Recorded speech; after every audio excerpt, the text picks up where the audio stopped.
Before changing someone's hair color became the iconic way to signify a transformation or a power-up in Dragon Ball, there was the Great Ape form. That's right, the Oozaru.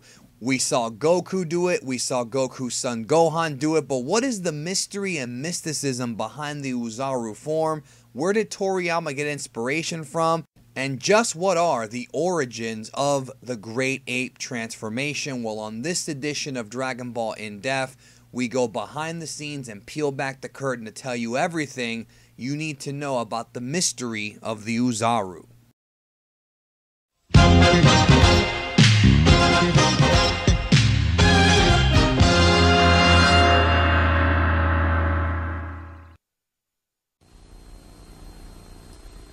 この放送はご覧のスポンサーの提供でお送りします。The first time we saw Goku ever transform into a great ape was Dragon Ball Manga Chapter 22, which correlates with Dragon Ball Episode 13.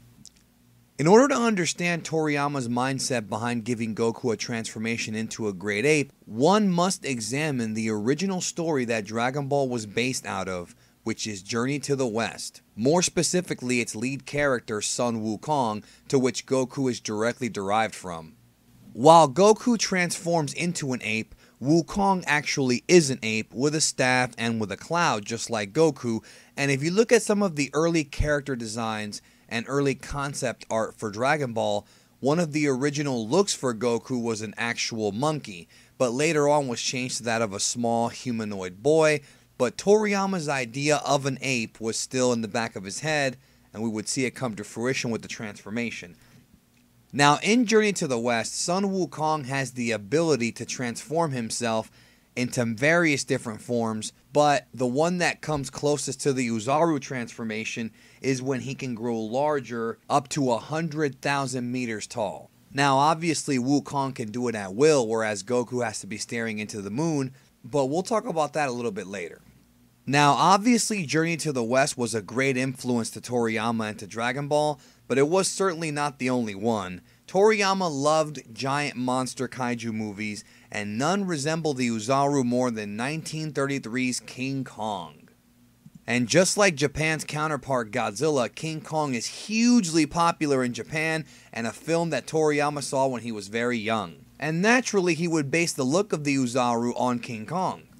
Little known fact though, there are actually a couple of Japanese exclusive King Kong knockoff sequels that came out in the 30s that predate Godzilla by about 2 decades. So King Kong was actually, in a roundabout way, Japan's first giant monster, also known as kaiju. The word Oozaru is somewhat of a play on the word Kaibutsuzaru, which stands for ape monkey.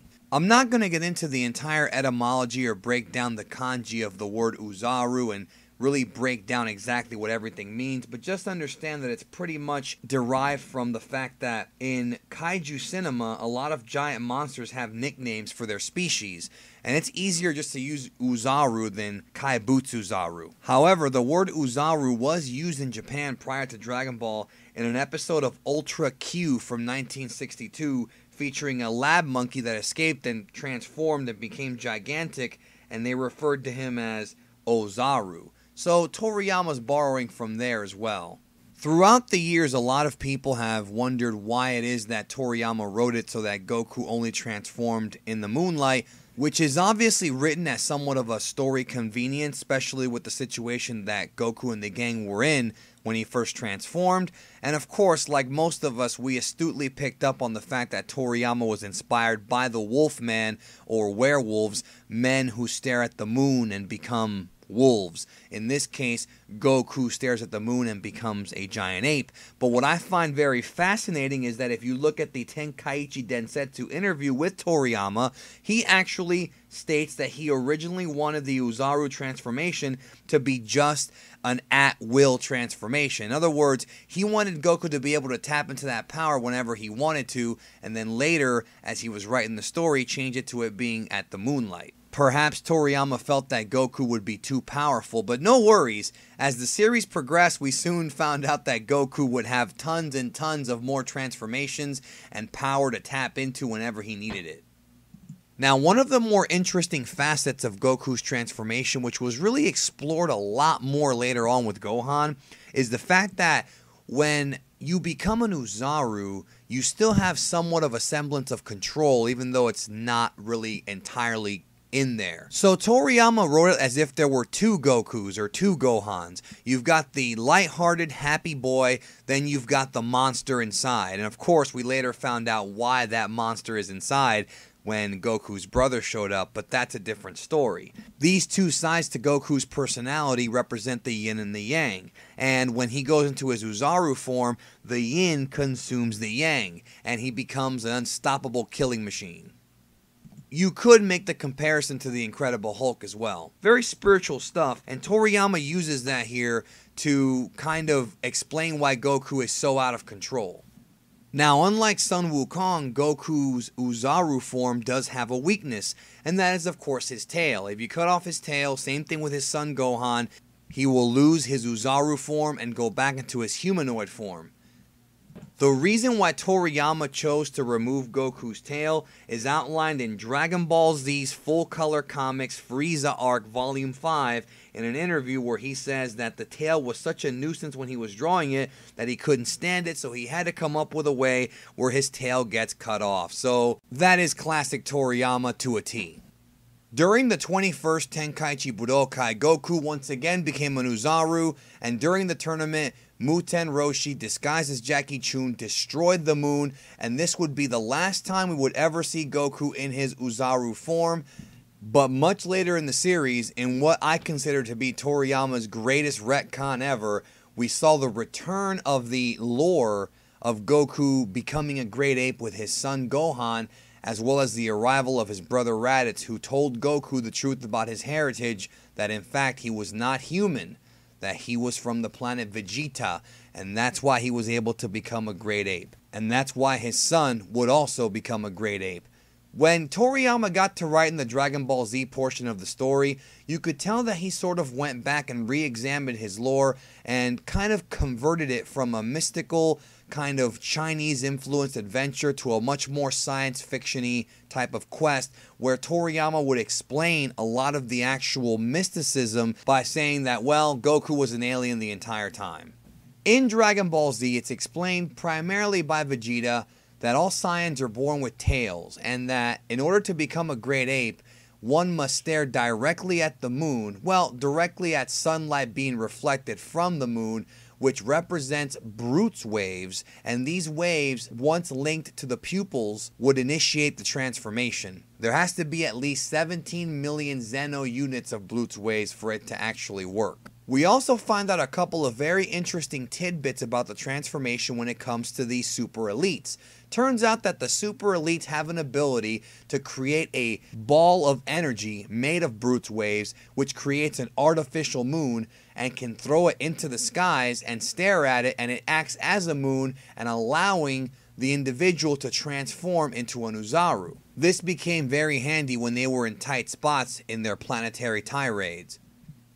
And of course, in the original Ocean dub, Vegeta remarks that it was Goku's father who was a brilliant scientist and came up with this, but this is in fact not true, and still remains as one of the most legendary dub changes from the 90s DBZ Ocean dub era. The other interesting thing about the Super Elites is not only can they artificially create a moon to become an Oozaru, once they are in the form, they actually have the ability to control themselves. So unlike Goku and Gohan in their youths would rampage and lose control of who they were, the elites were able to retain their consciousness and do battle while remaining in their powered up state. Plus, a vast majority of these elites were outfitted with special armor that actually stretches out as they grow larger to provide more protection, as well as to prevent them from winding up naked when the transformation would subside. For those who may have forgotten, when one transforms into a great ape, their power level is